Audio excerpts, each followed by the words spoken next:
Assalamualaikum warahmatullahi wabarakatuh.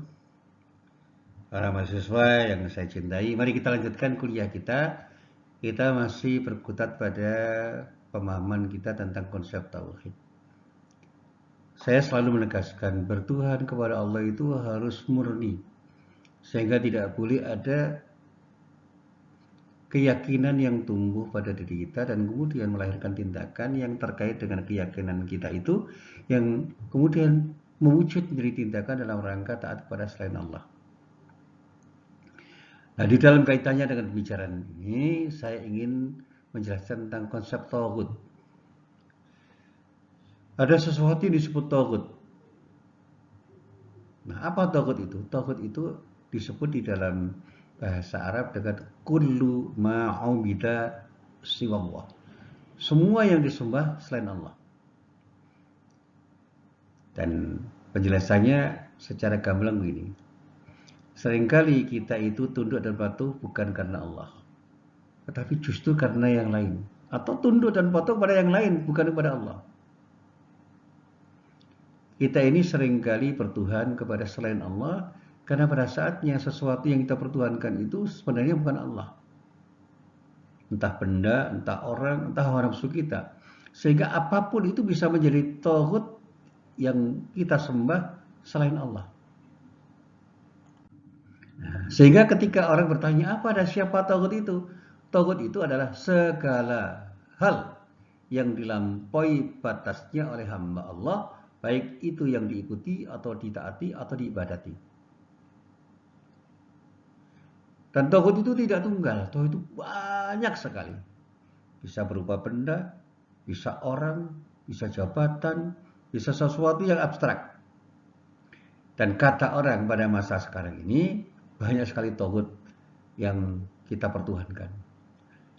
Adapun tokohnya atau komandannya, sesuatu yang paling utama menjadi tauhid itu ada 5. Pertama, mereka itu adalah setan. Setan itu adalah makhluk yang mengajak diri kita untuk beribadah kepada selain Allah. Dan makna ibadah itu bisa macam-macam. Dan dalam uraian tentang ibadah nanti bisa saya lanjutkan, dan ibadah itu adalah bentuk ketundukan kita kepada Allah. Tapi penjelasannya nanti lebih dari itu. Ada ibadah amma, ada ibadah khasah. Ada ibadah mahdhu, ada ibadah ghairi mahdhu, dan itu banyak sekali. Tapi prinsipnya ketundukan kita kepada Allah itu bisa tercederai hanya karena ada tauhid itu. Yang pertama ada setan. Setan itu ada 2 macam.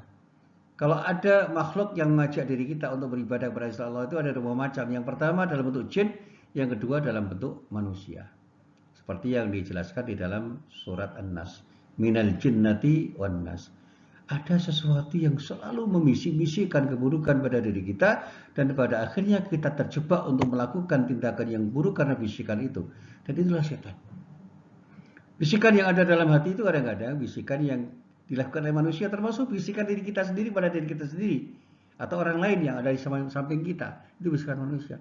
Tetapi ada bisikan halus yang tidak terlihat, yaitu bisikan jin. Dan jin itu bisa membisikkan sesuatu yang tidak baik, seperti ketika manusia membisikkan pada manusia yang lain untuk menjadikan dirinya terjebak pada tindakan yang tidak baik. Nah, ini yang pertama setan. Yang kedua penguasa yang zalim. Penguasa yang zalim itu siapa? Ya siapapun. Yang formal pun yang non formal. Penguasa yang zalim itu yang bisa mengubah aturan-aturan atau hukum-hukum dan aturan apapun yang pada saatnya mereka itu mengubah hukum Allah menjadi hukum-hukum yang selaras dengan kepentingan hawa nafsunya. Nah, tauhid semacam ini banyak sekali dan sudah bersifat melembaga, bahkan bisa resmi menjadi lembaga yang formal di seputar kita, di zaman kita sekarang ini. Contohnya ya, tidak jauh-jauh, seperti bisa saja tauhid itu menjadi lembaga legislatif, lembaga yudikatif, menjadi lembaga eksekutif yang pada saatnya mengarahkan kita untuk menjadi orang yang taat kepada selain Allah. Karena ada aturan-aturan yang mereka buat yang membuat kita menjadi orang yang taat kepada aturan mereka, dan pada saat kita taat pada aturan mereka itu justru kita melanggar aturan Allah. Dan ini yang disebut tauhid yang berupa penguasa yang zalim. Yang ketiga, Tauhid yang berupa orang-orang yang memutuskan dengan keputusan-keputusan yang berseberangan dengan apa yang telah menjadi keputusan Allah. Sehingga apa yang telah diturunkan Allah yang seharusnya mereka rujuk menjadi keputusan itu justru dilanggar. Nah, orang-orang yang semacam ini banyak. Baik yang formal maupun yang non formal. Kalau kita ada di sebuah lembaga, ada kepala lembaga yang sering membuat keputusan-keputusan yang kemudian membuat kita justru melanggar aturan Allah. Di perusahaan ada bosnya, ada direkturnya, ada kepalanya. Di kampung ada Pak RT, ada Pak RW, ada Pak Lurah, ada Pak Camat, sampai ke atas. Di dalam masyarakat adat ada kepala suku, ada kepala adat yang bisa memutuskan perkara dengan hukum adat yang justru berseberangan dengan aturan Allah. Dan ini disebut juga tauhid. Ada orang-orang yang kemudian kita patuhi. Di keluarga ada bapak, ada ibu yang bisa membuat aturan yang berseberangan dengan aturan Allah dan kemudian ditaati oleh anak-anaknya. Di lembaga pendidikan ada guru, ada dosen yang bisa membuat aturan yang ditaati oleh murid dan mahasiswanya, yang ketika murid dan mahasiswa itu taat kepada dosen dan gurunya itu, kepada guru dan dosennya itu, justru dia melanggar aturan-aturan Allah. Di dunia peradilan ada jaksa, ada hakim, ada siapapun yang bermain di dalam proses peradilan dan kemudian memvonis dengan vonis yang berseberangan dengan hukum Allah dan kita taat kepada aturan yang ditetapkan itu dengan vonis yang mereka tetapkan pada saat di pengadilan. Maka sesungguhnya kita sudah terjebak pada tauhid, yaitu hakim dan segala macam hal yang terkait dengan keputusan hakim itu yang membuat kita justru keluar dari ketaatan kita kepada Allah Subhanahu wa taala.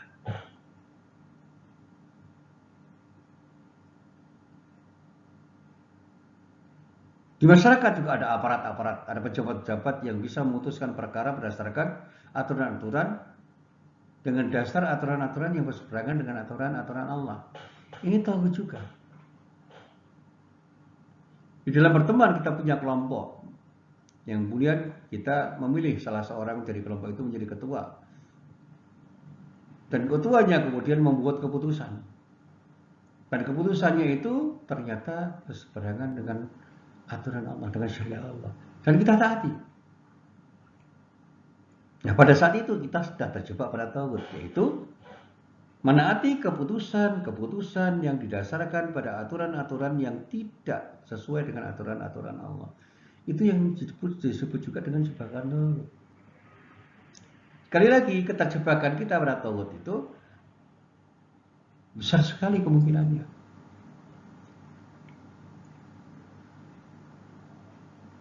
Dan mungkin juga kita bukan hanya taat pada orang yang membuat aturan, tapi taat pada aturan-aturan itu. Dan aturan-aturan itu ternyata adalah aturan-aturan yang justru berseberangan dengan aturan-aturan Allah atau syariat Allah. Maka aturan itu pun bisa menjadi tauhid bagi diri kita. Karena kita bertuhan pada aturan-aturan yang berseberangan dengan aturan-aturan Allah. Dan masih banyak lagi. Di jalan, di pasar, di kantor, dimanapun kita berada. Kita bisa saja taat pada aturan-aturan orang yang punya kewenangan untuk membuat aturan. Punya otoritas untuk membuat aturan. Dan ternyata begitu kita taat dengan aturan-aturan itu, kita sebenarnya sudah terjebak pada jebakan tauhid. Tauhid dalam arti aturan-aturan itu, atau tauhid pada orang-orang yang memang punya kompetensi, punya kewenangan, punya otoritas untuk membuat aturan yang pada saatnya kita harus taat pada aturan-aturan yang dibuat oleh orang-orang itu. Dan itulah tauhid yang pada saatnya bisa menjebak kita pada syirik.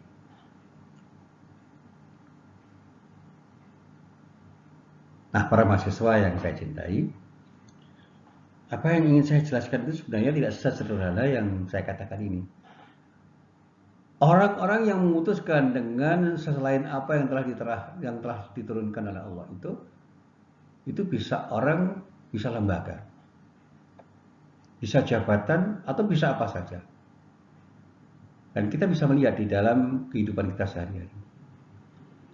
Ada sejumlah orang, ada sejumlah institusi, ada sejumlah pejabat, ada jumlah pemimpin yang pada saatnya mereka melakukan tindakan dengan cara memutuskan sesuatu dengan keputusan-keputusan yang berseberangan dengan aturan-aturan Allah. Disitulah sebenarnya ketika kita itu taat pada mereka, kita sudah terjebak pada tagut. Siapa tagutnya? Ya mereka itu, para pejabat, para kepala lembaga, para pemimpin, atau siapapun yang kita jadikan sebagai panutan yang pada saat kita ikuti mereka itu, kita sudah terjebak pada tagut karena kita jadikan mereka itu seolah-olah adalah Tuhan yang mengalahkan Tuhan sebagai zat yang harus kita ikuti dan kita taati.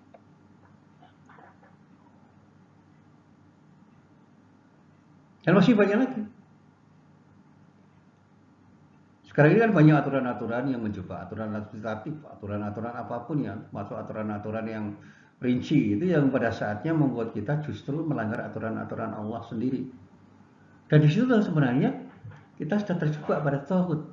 Karena apa? Kita sudah tidak punya kekuatan lagi, tidak punya power untuk keluar dari aturan-aturan itu.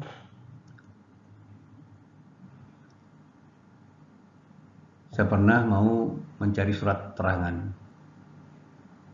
Kemudian oleh orang yang membuat surat terangan itu diminta untuk membayar. Saya tanya, jadi bayaran untuk apa Pak? Ya nggak usah tanya. Yang penting kamu membayar. Kalau mau membayar ya saya kasih tanda tangan dan cap. Tapi kalau kamu nggak mau membayar ya nggak saya tanda tangan dan tidak saya kasih cap sehingga tidak ada surat yang bisa keluar yang bisa Anda gunakan untuk apapun yang Anda perlukan. Ya surat apa saja itu. Bisa surat kelakuan baik, surat terangan atau izin apa-apa yang ketika kita itu memerlukan kita harus dengan cara menyuap mereka. Termasuk legalisir. Mau legalisir ijazah, legalisir rapot atau legalisir apapun. Kalau kita berhadapan dengan pejabat-pejabat yang membuat aturan seperti itu kita nggak bisa apa-apa. Dan ketika kita taat pada aturan-aturan itu dan pada saat kita taat sesungguhnya kita telah melanggar aturan Allah, kita sudah terjebak pada jebakan Daud. Karena pada saat itu kita sudah tidak berbuat apa-apa, tidak bisa berbuat apa-apa. Tapi jebakan tagut itu menjadi sesuatu yang sulit kita hindari karena apa? Kita dalam keadaan lemah dan dikuasai. Jadi kita tidak bisa apa-apa. Sekarang yang namanya riswah, suap menyuap, itu menjadi sesuatu yang biasa karena apa? Kita tidak berdaya untuk melakukan sesuatu di luar itu. Kalau tidak menyuap, tidak melakukan riswah, kita nggak bisa apa-apa. Apa boleh buat? Sehingga kita berdalih dengan kata darurat. Karena darurat semua jadi boleh. Padahal kita bisa berkilah. Dan bisa beralasan dengan alasan yang bermacam-macam sehingga kita tidak terjebak pada tindakan-tindakan yang menyalahi aturan Allah. Sekali lagi kita bisa berkilah dengan alasan-alasan tertentu yang bisa membuat kita tidak terjebak pada tindakan-tindakan yang salah. Tapi karena kita sudah mengatakan ini darurat ya sudah. Kita ikuti saja apa yang mereka maui dan kita terjebak pada tagut yang kemudian kita nikmati. Kemudian selanjutnya ada tagut yang lain yaitu orang yang mengaku mengetahui hal-hal yang gaib selain Allah. Bisa paranormal, bisa dukun atau yang semacamnya. Padahal kita tahu bahwa semua yang gaib itu hanya ada di tangan Allah dan hanya Allah yang tahu.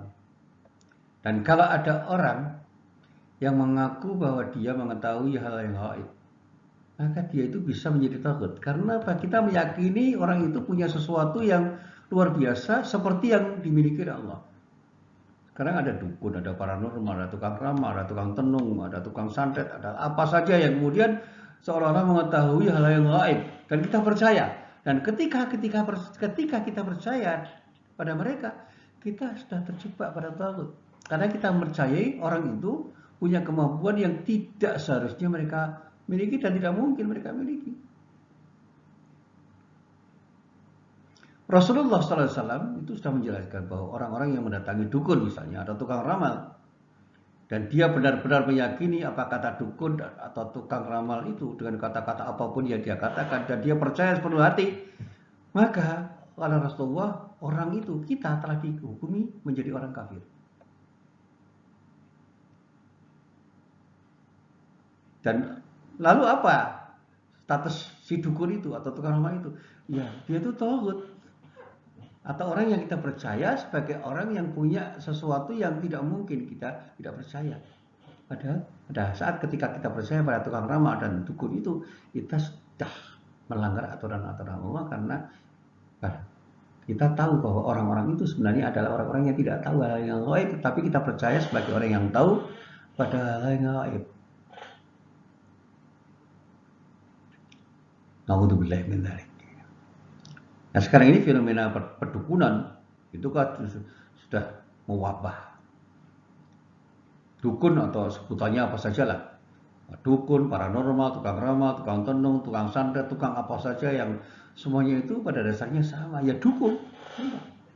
Dan kita percaya. Dan sekarang banyak orang yang mau jadi pegawai negeri percaya sama dukun. Mau jadi caleg percaya sama dukun. Mau berusaha supaya sukses percaya sama dukun. Bahkan kemudian diberi sesuatu oleh dukun itu seolah-olah dengan apa yang diberikan oleh dukun itu orang menjadi hebat dan bisa mendapatkan sesuatu yang dia dambakan. Karena banyak itu azimat-azimat yang diberikan oleh dukun dan dia percaya. Bentuknya apa saja.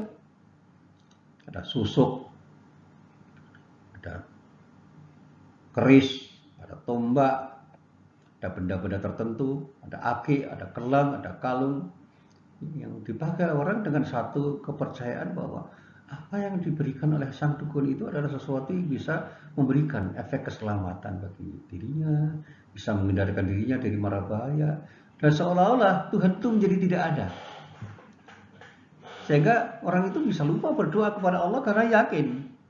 Tanpa doa pun kalau dia sudah memegang kayu, sudah memegang keris, sudah memegang azimat dengan bentuk apapun seperti tombak, kalung, cincin, aki sekarang misalnya, yang sudah diisi kata para dukun itu, akan selamat dari mara bahaya dan punya kesaktian yang luar biasa. Sekarang tidak hanya itu, banyak perempuan yang punya susuk, diberi susuk oleh dukun, kemudian merasa hebat, menarik perhatian laki-laki. Laki-laki juga pakai susuk untuk menarik perhatian wanita. Dan kalau itu diyakini, dia sudah terjebak pada tindakan syirik karena sudah menjadikan orang-orang yang mengetahui hal-hal yang gaib seperti dukun itu sebagai sesuatu yang mereka pertuhankan. Ini jebakan tauhid yang luar biasa. Jadi para mahasiswa harus hati-hati. Jangan-jangan nanti mau lulus jadi sarjana cari dukun.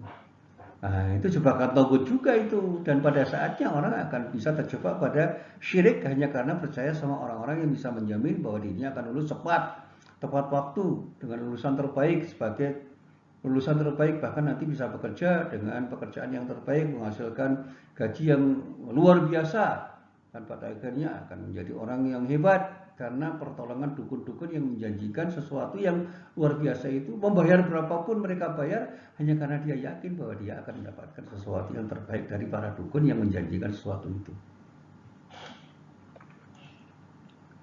Jadi yang terakhir, ada orang-orang yang diibadahi, disembah selain Allah dan dia ridho dengan peribadatan itu. Orang-orang yang senang dikultuskan itu sebenarnya adalah orang-orang yang diibadahi atau ditunduki dengan tanpa batas. Dia adalah orang-orang yang bisa disebut tauhid juga. Orang-orang yang membuat aturan yang menyelisih aturan Allah yang kemudian ditaati itu tauhid. Orang-orang yang dikultuskan, Mbah Yai misalnya, atau Mbah siapa, atau siapapun yang dia katakan sebagai punya kekuatan yang luar biasa sehingga dikultuskan, itu bisa menjebak orang itu menjadi orang yang terjebak pada tauhid sehingga dia syirik karena hanya mempercayai orang yang dia kultuskan itu. Dan ini kan ada orang-orang yang mengatakan saya adalah anggota badan legislatif, saya itu punya ucapan yang semua orang taat, saya itu orang yang akan bisa ditaati semua orang. Seolah-olah dia mengatakan saya adalah Tuhan. Karena orang-orang di lembaga itu, atau bahkan tidak hanya di legislatif, yang bisa menjamin, bisa mengubah undang-undang dengan permintaan-permintaan yang macam-macam, tapi juga di eksekutif dan yudikatif yang kemudian melampaui hak-haknya, dan pada saatnya justru dia mempertuhankan dirinya, dan pada saatnya dia mempertuhankan orang lain. Karena apa? Dia punya kemampuan untuk membuat aturan yang aturan itu tidak mungkin akan dilanggar, karena begitu orang melanggar aturan itu akan mendapatkan sanksi yang luar biasa. Dan mereka orang-orang yang ditaati itu senang untuk menciptakan aturan-aturan yang mereka gulirkan untuk ditaati oleh semua orang. Dan mereka itu tauhid. Dan ketika kita itu menaati aturan-aturan yang mereka ciptakan, sesungguhnya kita terjebak pada jebakan tauhid, yaitu mereka-mereka yang membuat aturan yang berseberangan dengan aturan-aturan Allah itu. Dan inilah yang perlu kita waspadai. Nah, akhirnya mari kita mencoba untuk waspada supaya apa yang kita lakukan itu tidak menjadi sesuatu yang sia-sia dan bisa menjadikan kita sebagai jari Allah. Sehingga orang yang sudah mengatakan saya beriman, jangan sampai terjebak pada tauhid-tauhid yang bisa menjadikan dia menjadi kufur kepada Allah dan iman kepada tauhid. Tauhid itu sangat berbahaya, dan sekarang tauhid itu bisa bermacam-macam, tidak hanya orang, tetapi bisa menjadi aturan, hukum, dan pada saatnya bisa membabat aturan Allah dan bahkan bisa menjadikan kita itu menjadi orang yang syirik karena taat pada aturan atau orang-orang yang kita taati selain Allah. Mari kita mencoba keluar dari perbudakan-perbudakan yang diceritakan oleh orang, dan jangan sampai kita menjadi hamba-hamba mereka yang pada saatnya tidak layak kita jadikan sebagai orang yang kita taati. Kita jadikan semua orang yang lebih daripada kita itu sebagai orang yang kita hormati, tapi jangan berlebihan. Siapkan diri kita untuk hanya bertuhan kepada Allah dan jangan bertuhankan yang lain sehingga kita lepas dari jebakan-jebakan tauhid. Nah, inilah apa yang bisa saya sampaikan, mudah-mudahan bermanfaat. Mari kita renungkan, kita pahami, dan kita amalkan di dalam kehidupan kita sehari-hari. Assalamualaikum warahmatullahi wabarakatuh.